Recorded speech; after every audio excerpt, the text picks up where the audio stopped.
This is Ivy Unleashed, a Gold Ivy production.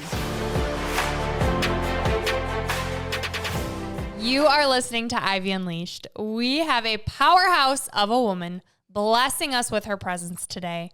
We have the privilege of speaking with professional athlete, MMA fighter, influential speaker, yoga instructor, and mother, Camee Adams. Camee, welcome to Ivy Unleashed. Thank you so much for being with us today. Thank you so much for having me. I am genuinely so excited to be here and talk to you. Have some girl chats. Yes.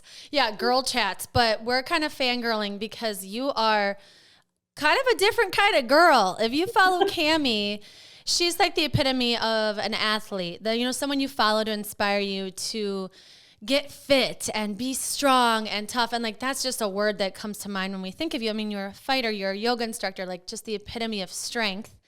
And getting to know you and learning more about you and seeing the braids that you're kind of famous for in fighting.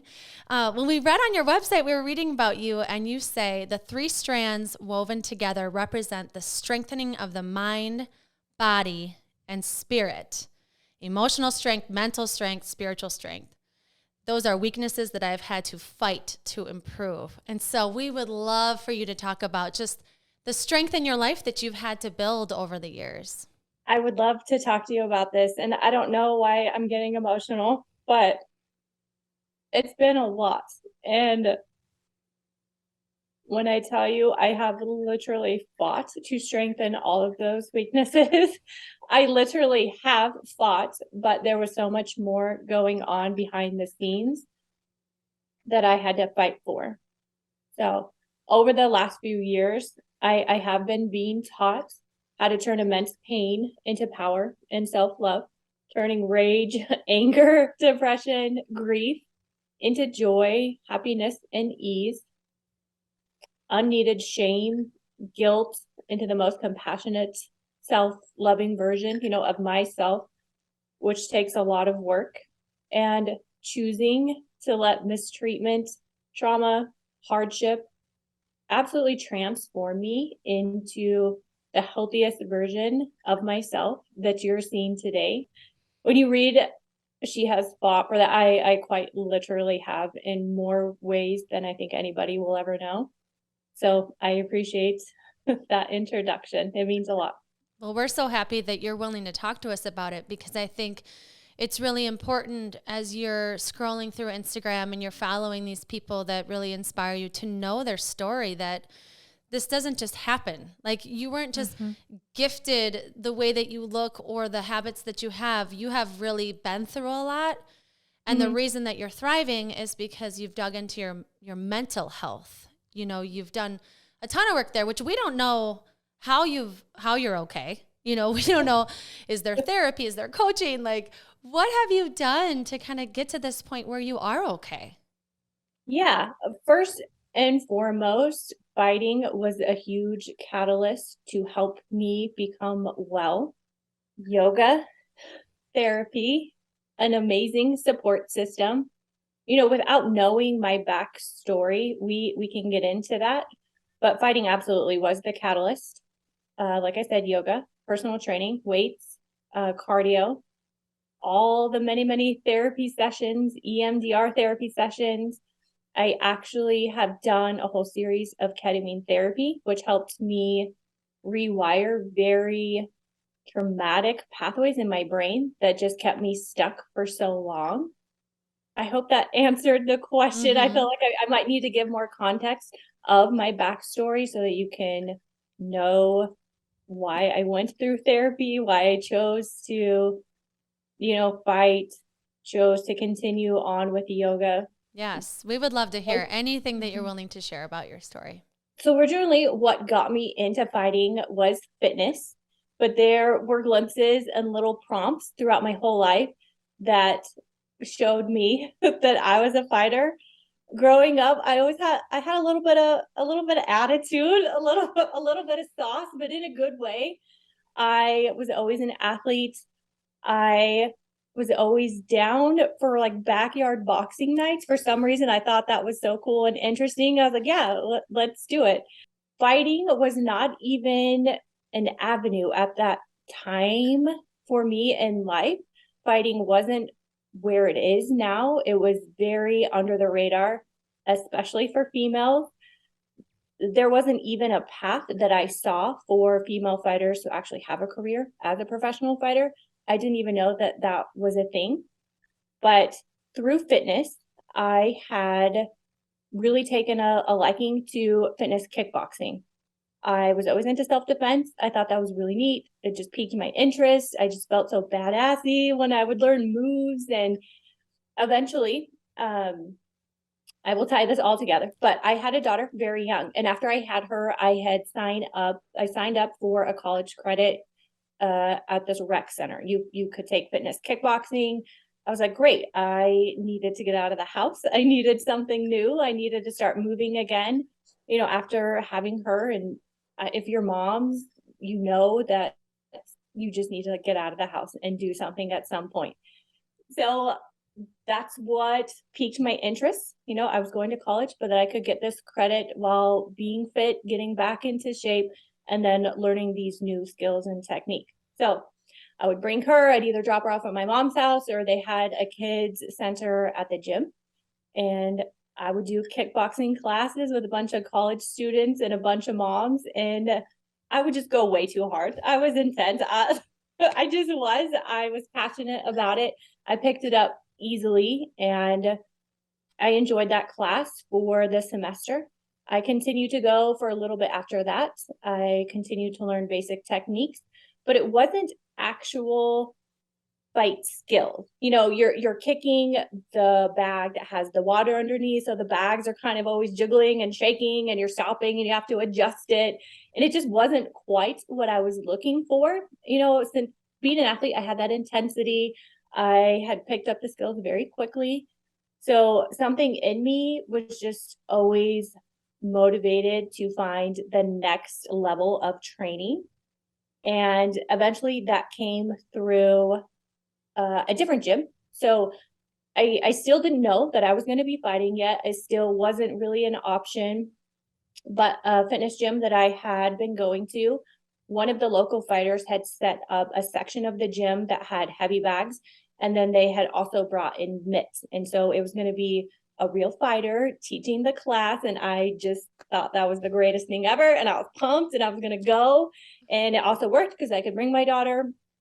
And so that was my next step. So I started taking those classes, and that's where I really learned more about fighting.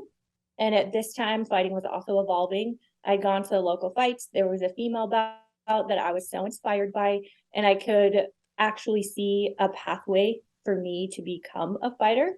I was still scared of it. I was still very fearful, but something about the training just spoke to me, and it continued to speak to me. So I kept showing up. I continued to take classes at that gym. It wasn't a sparring gym, so I wasn't actually fighting people yet. It was just still learning technique, and I was getting introduced to jujitsu, which is the ground game. Eventually, I found a real fight gym. So I started sparring. I started taking classes more seriously. I would show up twice a day. And eventually they're like, hey, you're pretty serious about this. Do you want to start taking fights? And I was like, yep, let's do it. What is that like, the first time going in the ring and knowing like, I'm going to get hit and like actually hit a person and like try and really hit them hard? It's an interesting feeling, and you train for that though. That's why you're sparring, is to get those reps in the gym. It sounds terrible to say, but you are learning how to take a hit and then fire back. So you're preparing for that. It's not quite at the intensity as it would be in a real fight. It's an interesting feeling. And when you get hit, you'll decide if like, hey, I can handle this, and you'll want to fire back, or you'll get hit and be, I don't want to do this anymore. and it happens. Some people just really don't like it and it's not for them, and that's understandable. But for some reason it didn't bother me, and I really enjoyed learning how to fire back. I'm trying to compare it to like running a marathon, right? Because it's like, I know there's going to be pain involved, and I keep signing up for more of them, right? It's like you build this mental toughness, right? So I'm curious, what is that like physically getting hurt by someone else and then you stay in there and then you're physically exhausted too? You know, it's like, what is that like? It's a skill that you learn how to develop. Mental toughness is one of those skills through fighting that I have absolutely had to learn. What it's like is, I mean, you have a choice, you can quit, but if you're a fighter, you fight. That's just kind of what is in you and what you do. And you just fight. I don't know how to explain it. That inner fighter in you, it sounds like. Yes. And that's what I'm saying. It is not a sport for everyone. And that doesn't mean that you can't be a fighter outside of the cage. There's many ways to be a fighter, but having that athletic background, having a little bit of, I don't know what you would call it, fire. Some people just have a little bit more of that. Yeah, there's not a ton of quit in the cage, and I go in there, I want to win, certain things happen. And of course I've had losses and all of that, but mental toughness is definitely a skill that gets developed every day in practice. A saying a lot of the fighters have is, I only died a little today. Each practice you're dying, you are literally getting your ass kicked. So you get used to it and you can push through it. But yeah, it's a saying a lot of people say is, I only died a little. Yeah. It's interesting to think about though, how it kind of reflects your life, how you've been knocked down multiple times in lots of different ways. And you keep getting back up again, and you're so strong and a mother and all of these things. And so I'd love for you to kind of get into your personal story of how you've had to be a fighter throughout your life. I don't exactly know where to start, but a part of my story has been, choices that were unwise on my part, which I take accountability for. Some of the things that I've had to fight through are other people's choices, that caused me a lot of pain and grief. So being a young mother is part of my story. So I had my first daughter when I was 17. It was with a boyfriend that I'd been dating or going out with for a few years. I ended up getting pregnant. I chose to keep her. We ended up getting married, and I'm so grateful for her. She is one of the biggest blessings of my entire life. So we love her. When I talk about having to fight through motherhood, it's not because of having kids young, or not that I didn't want to be a mom. There was just a very unhealthy circumstance involved with, being married and being a mom. So I had to fight through a very unhealthy situation for a long time, which I ultimately chose to leave to take charge of my own well-being. And that took a lot of fights. I know more than a few women that choose to stay, in circumstances where they absolutely are not being treated right. And that hurts my heart, but I know every circumstance is different. I'm grateful that I was able to leave and stay away. Thankfully, I have closed the door and healed from that chapter in my life. So when I talk to you about it, I don't want it to come off as victimhood or anything other than realizing it was a very unhealthy circumstance, and I needed to take charge of my well-being. And being a fighter and fighting absolutely helps me do that. So again, I'm grateful for the sport and grateful that that was a skill that I continued to develop to keep moving forward. When I talk about my story out loud, I'm just like, wow, this sounds like a lot. Because it is a lot to leave a relationship when you have a child with them and be a single mom. That is a lot. It is. I had a wonderful support system. My family is amazing. I have very loving friends, and I'm very grateful for that. A lot of people don't have that support system either. So that's something else that I'm very grateful for. During, choosing to leave and taking charge of my well-being, I had moved in with my parents. I show up with my two daughters. We had 3 hamsters at the time, a little dog, and we just showed up at my parents' house, and they were letting me live with them.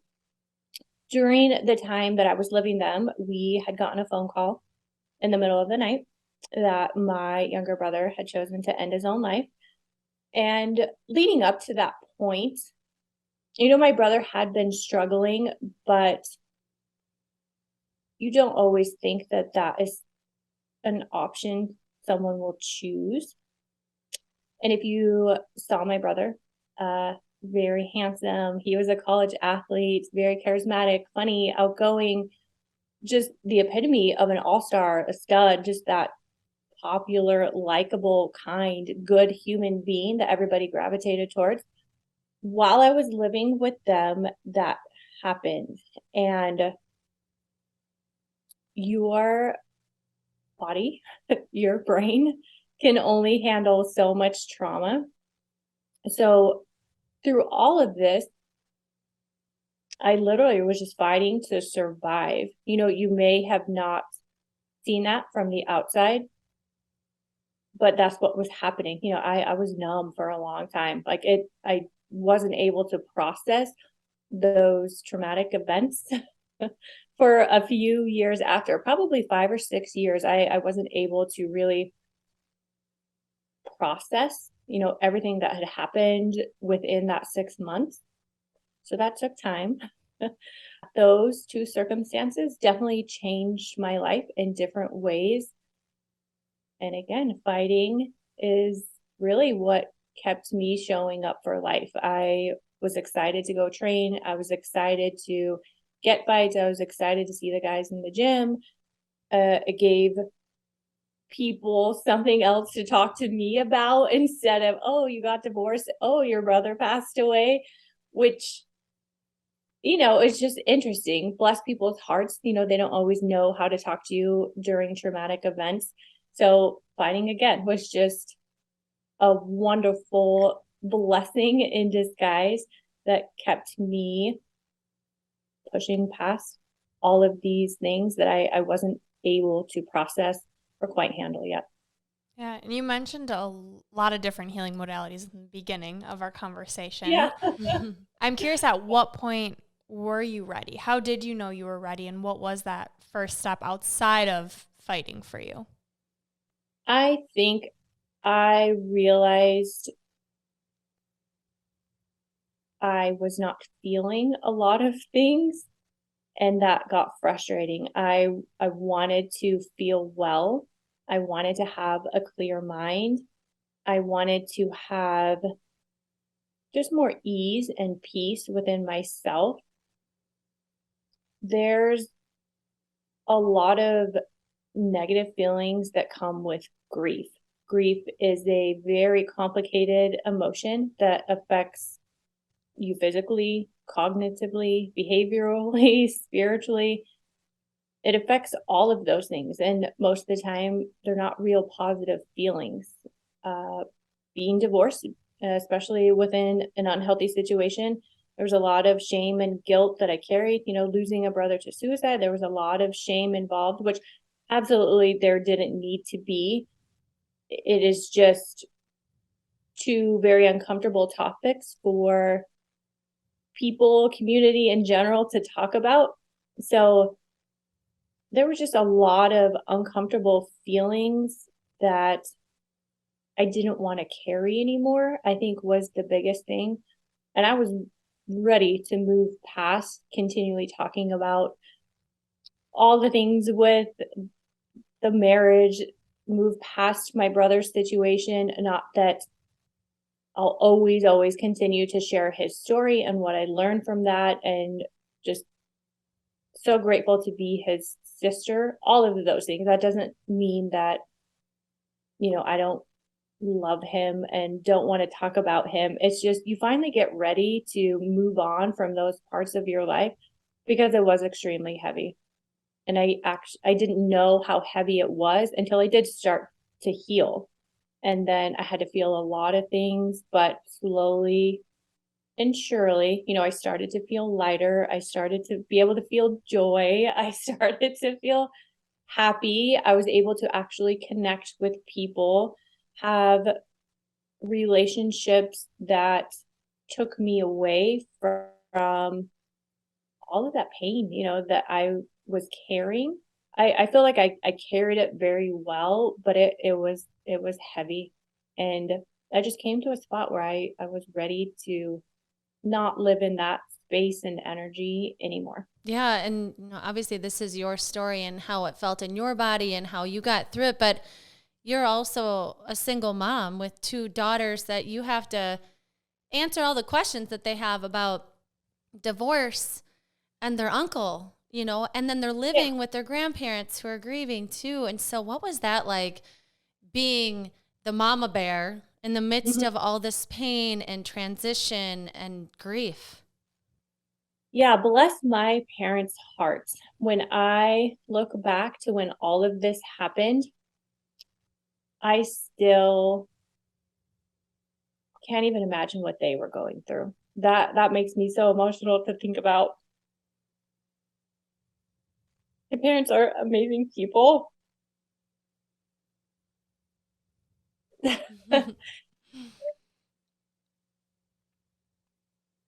Um, yeah, so grateful for them. But my kids were pretty young when it happened. I mean, not pretty young. I think they were 8 and 6. So they definitely have questions, and I'm very open and honest about all of it. And I just had to show up. I really didn't have another choice. Um, so I don't have an answer other than I just had to handle it. You just show up. I think with a lot of traumatic events, that survival mode does kick in. And I lived in survival mode probably for the next 5 years. Um, but you don't really understand that until you start to come out of it. And then you realize, wow, I handled it and I survived, but that was a lot. And yeah, then I think you can start processing the harder emotions, once you get out of survival mode. But like I said, I wasn't able to process and feel a lot of things, thankfully, until a couple of years ago when I was in a healthier, safer spot where I was able to process a lot more. Yeah. I'm curious what that work looked like. Like Hmm. for someone who does feel like they're in fight or flight and is ready to do the hard work, like where do you start? And people lean on listening to stories of people who have gone through it. And that's really our mission here. So I'd love for you to share what some of those practices were that you really felt like transformed you. Something that I do feel like is a gift is I have a good amount of self-awareness. I was self-aware enough to know that my anxiety was out of control, that my depression at times was debilitating, that I was having ruminating thoughts and I was stuck in this continual loop. So I had to sit with myself and really figure out what my unique coping skills would be, what would fit into my life that I could actually apply to start helping myself heal. And for me, that was yoga. Whenever I would walk into a yoga room, that peace, the community, the uplifting energy was just so healing for me. The doors would shut and I could just go into my yoga practice. I didn't have to think about life for that next hour. I could sit in stillness. I knew that I was safe in the yoga room, and I knew that I intuitively knew that it was a safe spot for me and that I was processing a lot of things during my yoga practice that was a huge tool for me, a personal coping skill for me. Some people don't enjoy yoga, and that's okay. Yoga was more of a container for me to start feeling, processing, be in a more feminine, softer side of me where I just didn't have to survive, fight people. It was just a very soothing, gentle way for me to start processing heavier emotions. I did a lot of therapy. I did do EMDR therapy, which led me to find ketamine therapy infusions, actually. When I talk about ketamine, I really want to make sure that people know it was through a medical practice. It was with doctors. It was a very reputable facility. Ketamine has some negative connotation to it. So I just want to make sure that people know how I was using it. And that was extremely helpful for me. I networked with quite a few people that had also tried ketamine IV therapy, and it didn't work quite as well for them, but I feel like it worked really well for me because I was more in a depressive state and I really needed to process traumatic events and fire and rewire pathways that really had short circuited due to trauma and being in an unhealthy situation for so long. So that in conjunction with therapy were two huge tools that really were a catalyst to continue to work through heavy emotions. But those were short-lived. The day-to-day practices like yoga, weightlifting, fighting, those were my staples for working through a lot of just day-to-day mental processing, feeling motivated to show up for life. I would say those things. Of course, fighting. Something about fighting for me, if I'm depressed, it just kicks me out of that depressive state, mostly because it is high energy with all the different punching and moving. Like, you do have to work both sides of your brain. So looking back, it was a form actually of EMDR therapy. I just didn't know that it was. Having a therapist just to work through those things with. Finding ketamine was a huge tool, but like I said, it was just for a few weeks, but it really did help rewire my brain. And then continuing journaling practices, eating good food, making sure that I was creating the best container within myself to process all of these heavy events. I love that. I love the self-awareness of tuning into what am I capable of even trying? And you were always drawn to athletic type things, movement, and how wonderful to find something that was more gentle for you too, just to switch it up even, because you never know. Like, I remember after my miscarriage, I went into a yoga room, and I think it was exactly what you said, like the safety of the room and knowing I was with this instructor that made me feel so comfortable. I was crying before I even got on the mat. It was just like... And then part of me just like laid there in Shavasana and just cried, and she knew what was going on, so it was fine. But it's important to find those things that exactly what you said, make you feel safe, especially when you're going through a lot of pain. And you kind of talk about the gift of pain and how it can transform you. And so I'd love for you to talk about that, like the transformation that you've seen from either physical or emotional pain. Pain absolutely changes you. And I do feel like it can change you for the better or for the worse. And you get to choose how it works for you. It absolutely can work in your favor if you choose to let it. With grief, it's a tremendous amount of pain. And it's not easy to feel all of that pain. How it transformed me was leading me to find healthy coping skills so that I could come out on the other side a healthier, happier, more badassy version of myself. But I very much could have chosen a different route in my survival phase. I could have drank, I could have done drugs, I could have continued to choose unhealthy partners and continue that toxic relationship pattern. But through my brother, I will say this, alcohol was an issue for him. I knew that going that route was not going to serve me in any way. So as much as I didn't want to feel all of these things that I had to feel, I knew that pushing through all that pain, I was going to come out on top. I was going to come out okay because I was choosing to let it transform me, even though it sucked and it was terrible and I was mad and angry and sad and upset, all of the feels. At the end of the day, would go to bed just really proud of myself of how I handled that. And when I talk about shame and guilt, if there was a day that I didn't handle it as well as I would have liked, I was able to turn that around because I knew that I had other positive, uplifting coping skills that could bring me right back, to the space where I felt well and I felt uplifted. So pain, yes, can absolutely transform you, and it can transform you into a better version of yourself if you will let it. Yeah. I think what I'm hearing too is like accepting the pain and not numbing the pain, hiding from the pain. It's like you got to a point where you were ready to tackle it, knowing the only way out is through, which sounds so cliche, but it's so true. It is. And so many people do choose to pick up the bottle, to gossip, all of these forms of negative coping skills.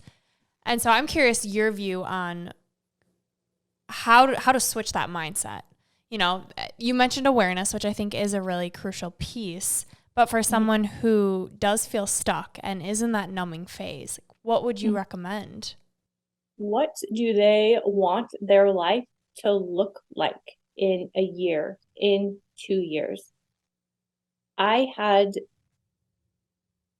a very good example of if I chose to drink and if I chose to go out and party, or if I chose to handle it a different way, it can lead you to really dark places that is going to be much harder to work through than if feeling stuck and choosing the next right step, positive step. I don't necessarily think being stuck is a bad thing. You just don't want to stay stuck for a long time. And if stuck is where you're at, that's okay. Just know that there are positive ways to move forward. And I would hope that they would choose to fight for those positive ways rather than choose something negative that they know that it's just not going to take you to a place that you want to go. I don't know how else to say it. I think with my circumstances of, getting pregnant so young, I saw how an unhealthy relationship bound me to that decision for the next 20 years of my life. I saw how alcohol and drugs affected someone's mental health and how they felt about themselves that took them to, the path of suicide with my brother. And these are just very extreme examples, but I've lived those extreme examples. So I can tell you those choices little by little will either take you to that better version of yourself, or they're going to take you somewhere that you probably don't want to end up. Self-awareness, I think, and just like hearing those stories of paths that really can go two different ways, and you have a choice. You really do. Even if you're in survival mode, I think we are aware of what choices are going to help us, what choices are going to set us back. And you got to fight really for which one you want to choose. And just because if you choose the more negative one day, it doesn't mean you can't choose a positive one the next day. I took 2 steps forward, 1 step back for years during my grieving process. But now that I'm here, I'm so grateful that I chose, more positive choices than the negative ones.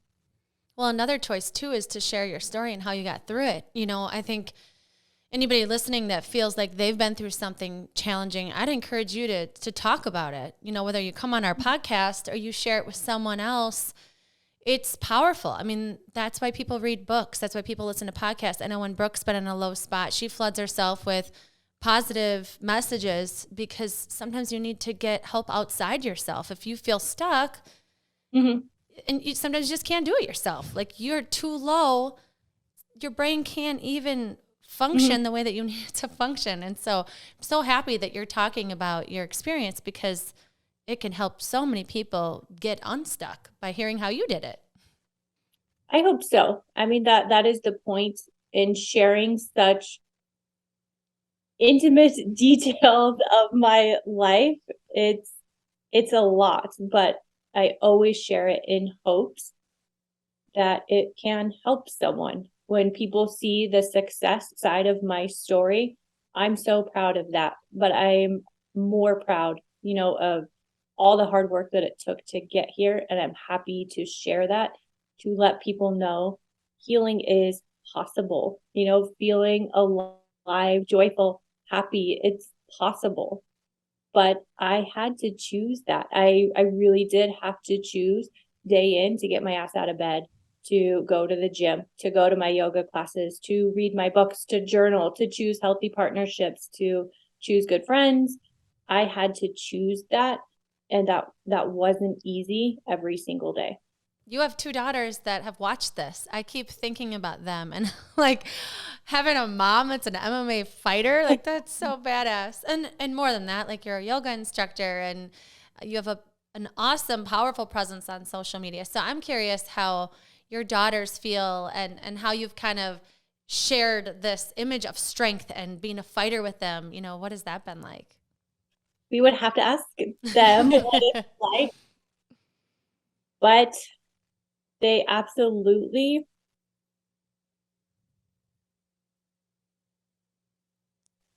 have seen me struggle, but they also have seen me work really hard to be well and succeed. So I know when people ask them, "Oh, your mom fights," they're like, "Yeah, it's cool," but it was so much more than that. Being an athlete and then having kids, they're in the trenches with me. They are sometimes at home when I'm at the gym. They're eating clean food with me, whether they didn't want to have that dinner. And yes, they have seen me struggle, but they have absolutely seen me thrive. Through all of that, I hope that, they know that they can do hard things. We did a lot of hard things together. A lot. For them, I don't want to speak for them like you're saying, but to see their mom pick herself up time and time again, to choose the hard choice in the moment, knowing that down the road it would lead to, I don't want to say the easier life, but the life worth living down the road. Like, what an example you are, and how lucky they are to have you as a mom. I'm so lucky I get to be their mom every day. I'm so grateful that I get to be their mom. They are beautiful women, hardworking, smart, intelligent, strong. And I think people see this such strong version of me, which is great. I absolutely am resilient, strong, and I show up in that energy because that's authentically who I am. But, the softer parts of me, is also what they get to be with. And I hope that part of me is also something, that they take with them. I could have been angry and hateful and mean. And yeah, they have definitely softened me, and have helped me stay loving and just so grateful, for life and to be a mom and to do all the things that I get to do, even in the midst of hardships and pain and all the other crap, but yeah. Yeah, it's beautiful that they see this real raw side of you. I think you can be this tough mom that doesn't talk about anything and doesn't show them the hardship, but they're eventually going to have hardship too and have you as an example. So we don't know what exactly maybe they're taking from you. We could ask them, but what are you hoping that you're showing them as an example for them? I hope that I am showing them resiliency. I hope that I'm showing them unconditional love, self-compassion, and how to continue to fight for themselves. I don't love saying it because I do actually fight, but it's so fitting. I literally have had to choose to keep fighting for myself. That was fighting for myself through being a young mom. I had no idea who I was, when I had them. So they have literally grown up with me, and I hope that they see that I really fought for them to thrive in their own lives, but then I also fought for me, and they will see that when they have their own kids, that just because you're a mom doesn't mean you have everything figured out. And moms wear so many hats, and self does get lost. And that's something that I really had to fight for, was figuring out who I am. How do I want to show up for life in being a mom, and being an athlete, and being an entrepreneur, all of these things. So I hope that they see that they can do it all too, and that they will keep fighting for them and their goals and their dreams and who they want to be, because it's not easy. Women wear so many hats, and self gets lost. I love that message. And something I keep hearing you, when you say fight, what I'm hearing is taking ownership, that you have the choice, and which choice you choose is ultimately yours. So I think that's an awesome reminder that if you're feeling lost, if you're feeling disconnected from you, like, that is on you to do the work to find yourself again. Something that really stuck with me was, no one's coming to save me. If I want to feel better, I have to do the work to figure it out. And it's not easy, but it is worth it. And so as you're saying that, all I can think is that radical honesty with yourself, sitting down with yourself and be like, something's got to change. What choices are you making? Hold that mirror up to yourself and take ownership. Which absolutely is not easy, especially if there are mental health conditions, if there's trauma, if there's hardships, if there's not a lot of support, which a lot of women don't have. They don't have a lot of support, in motherhood or being a wife or whatever it is. So it's not easy. So when we just say you have to choose, it's not easy. It would be very easy to choose to, stay, like we talked about, stuck and living the same life day in and day out, which is fine. If that's what you choose and that's what makes you happy, there's no judgment, there's nothing. But if you do have that passion or motivation or knowingness that there is more, you can be doing more, it absolutely is possible. And you will have to choose to go in that direction day in and day out. Yeah. At what point did you decide to create your business and become an entrepreneur in the midst of all of this? So I'm a personal trainer. I was always into fitness. I did fitness competitions for a long time. So I got into personal training. What was a unique niche that I had was the fighting and mitt work. And so when I realized I had this other skill that not a lot of trainers had, I just ran with it. I knew how empowering mitt work was for me. So I started to teach women. I started to do group events. And then, with being an athlete, I had certain sponsorships available to me. So I started putting together these group workouts for women. And it kind of took off from there. Not every woman fights. Not every personal trainer, can offer that specific type of training. So I just put it all together.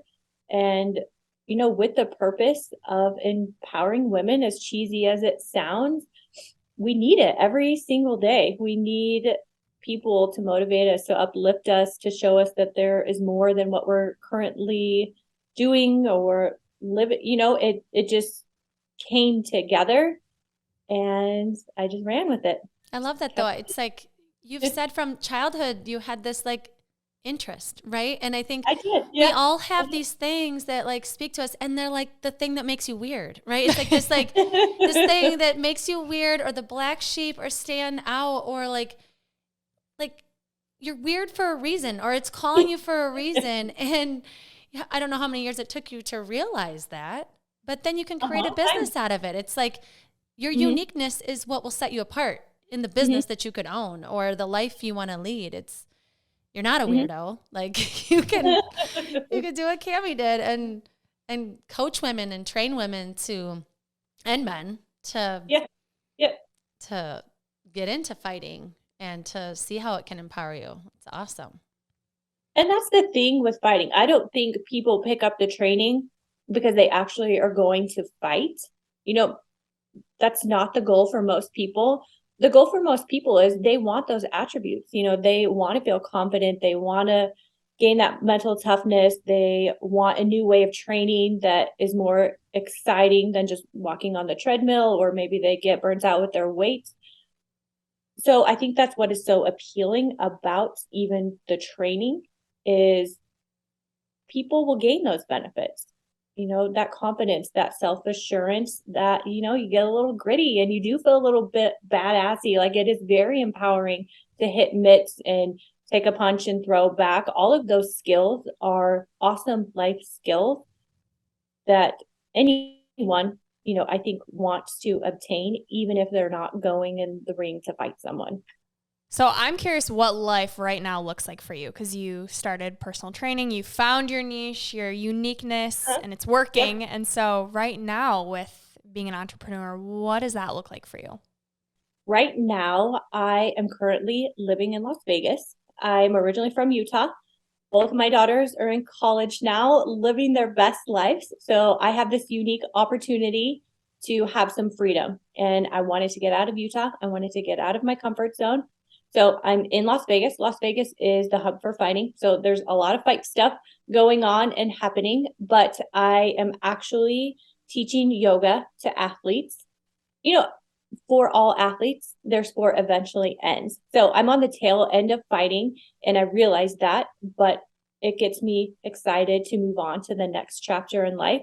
I am so ready to close chapter 1 of all of that and move on to chapter 2. So right now I am still currently training to fight. I got offered something in February. So I'm figuring out if that's, the route that I want to take, and I want to take that fight. But I am also creating and building yoga for athletes. Yoga is just such a nice complement to all of the high intensity training that I was doing, but then also allows me to work with the community, work with the everyday woman, and do yoga and mitt work and combine both of those things together. So that's what I'm up to now. I still do a lot of social media things. I am moving into speaking. It is a lifelong passion of mine. I was born with this story, and there's a lot that I still want to share and speak. So a lot of athletes go that route of speaking. So that is part of the plan. But I am honestly enjoying where I am right now in life. I've actually never been single and not had kids. I did life backwards. So like I told you, I had them really young. My girl's really young. I was married really young. And this is the first time ever that I've been on my own, not living with children and being in a new space. So I'm in a good spot. I'm working all the business opportunities and growing my brand and my business, and really taking downtime to enjoy where I'm at, because it's a beautiful spot and I'm savoring every moment. It's taken a lot to get here. Oh, we're so happy for you. That sounds, it's like full circle. Like you said, it's like it really kind of went backwards. But yeah. And you as a business owner now, and then like just owning your life, and now, from seeing how you're running your business and reading your mission statements and seeing you on social media, like what message are you kind of hoping to deliver to your audience, your followers, your clients? I am teaching women how to be resilient. My message is keep fighting for you, and life is working for you, not against you, but you have to choose to let it. Oh, it's so powerful. I love that. And you can tell by following you and hearing you speak, like you are doing just that. I couldn't sum up a better mission. I'm going to put it in better words. So thank you so much for your vulnerability, for sharing your resilience with us. It inspires us. And Andrew and I have that fire within us. And speaking to other people who have that just helps light other fires around us too. So important to share the work you're doing, and we're so grateful for you. We're wondering where people can find you, because they're going to want to follow you after listening to this. And I would love to have them in my life. All of my social media handles are at Camee Adams. Camee is Camee. That's just a different way of spelling it, so hopefully it's a little easier to remember. And then Adams. And for a lot of my story and how to contact me for personal training or group events, workshops, it's my website, which is www.cameeadams.com. All right. And now it's time for your 3 gold stars. One of my gold stars is finding coping skills that work for you and your life. We absolutely need positive coping skills. The second gold star would be movement. I don't know how many times I have felt depressed, anxious, grief, whatever that emotion or feeling was, and I just went out and moved, and it changed my whole day. So get out and move, please. It's so helpful. And the third gold star is keep fighting for you. No one else is going to do that for you. Beautiful. Oh, I love that. All right. Next up are our 3 questions that you have no idea what we're going to ask you. Unleashing Ivy questions. And mine just has to do with just from following you, just like absorbing your content, and you're multifaceted, right? You don't just talk about fighting. You don't just talk about grief. You talk about life and all kinds of mental health struggles and tips for, excelling physically. I feel like you've taught me so much just from going through your content. And one thing you said in one of your posts really struck me, and I feel like I would love for you just to elaborate on this. So you said, do your daughters a favor and raise them to be okay with people not liking them. So as many women who listen can relate to being a people pleaser, or we have this natural tendency to want to be liked. How have you tried to create this lesson for your daughters? Building that inner self-confidence and assurance that they are loved no matter what by me, that everybody has a unique path and you are not going to have everybody like you. And that doesn't mean that you're not a good person or that you're not amazing and lovable. And continuing to help them find their own unique lane. Like when you are doing something different, it is different, and people are unsure how to approach you, or you get worried how you're going to be perceived. And they're beautiful, strong, talented women, and it's okay if people don't like them, if they are shining bright, if they are succeeding. People don't know, all the things that people go through to get to where they are. Most often we just see people succeeding, and you don't see, all the behind the scenes that got them to where they've gotten. So I really just make sure that they know that they are loved by me unconditionally. And if they like themselves and how they're living life and what they're doing, it is absolutely okay if people don't like them. I love that. I think that's a constant reminder that everyone needs. Mm-hmm.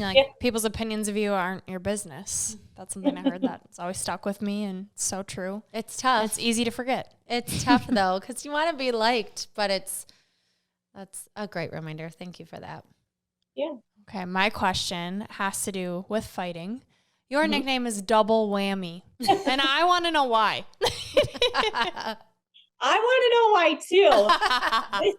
This is what happened. My second fight, my fight gym was putting on the local fights, and so they were in charge of the announcing, putting on the event, all of the above. So it's my second fight. I didn't have a nickname yet. Usually they are appointed to you. That's just how it works. And they said, Camee, double whammy. And I was like, what is this? But it stuck, and I've kept it. And I've never asked why they gave me that. I just said, cool, okay, my name. I guess it kind of rhymes, like Camee Whammy. It sounds good, and it rhymed, and it worked. Was it around the time that the Double Whammy show was on TV? I don't think so. I never heard of it. I don't know. I tell myself it's because I did fitness and fighting, but I have no idea actually why he gave that to me. But That it's is worked. Camee so double funny. whammy. I love it. All right. And last question. What is one thing you wish you would have known sooner? How capable I am. I think all of us have a tremendous amount of self-doubt. And again, fighting really just showed me how limiting my beliefs were and how capable I really am. Beautiful. Love it. We could talk to you forever. I know. You are full of gold. Again, thank you. We Thank are you for having me. yes, we're so grateful for your time. And we can't wait to support you come February, if that is something you do decide. Yeah. Got 2 fans here. Yes. Yeah. We'll fly out to Vegas, come watch a fight. Yeah, it'd be fun. I just want to thank you too for, like Brooke said, your vulnerability and, being a social figure is, I think, so important when you have that visibility to people to show what you've came through so that they don't think you're just like you just had a walk in the park. Like, everybody has a story, and I just want to encourage, share it. If you're listening right now, share your story like Camee has, because you can look at her and think that she hasn't been through anything, and you've been through tremendous amounts of pain and grief, and showing the world that you are a fighter in many ways is so powerful. And I'm just honored that you are a part of Ivy Unleashed. I feel like I just want to hug you. I hate that Zoom is what we have to see you through, but thank you so much for being here. Yeah, thank you for having me, and thank you for creating your business. I know it's not easy, and it's inspiring to see women also doing their thing and thriving and succeeding. It's beautiful. It really is. Thank you. Thank you. Well, we leave our listeners with a piece of gold. This is a quote that speaks to you. Would you like to share yours with our listeners? Again, it's keep fighting for you. No one else can do that for you but you. So keep fighting for you. This is Gold Ivy signing off. Listen to your truth and go chase your gold.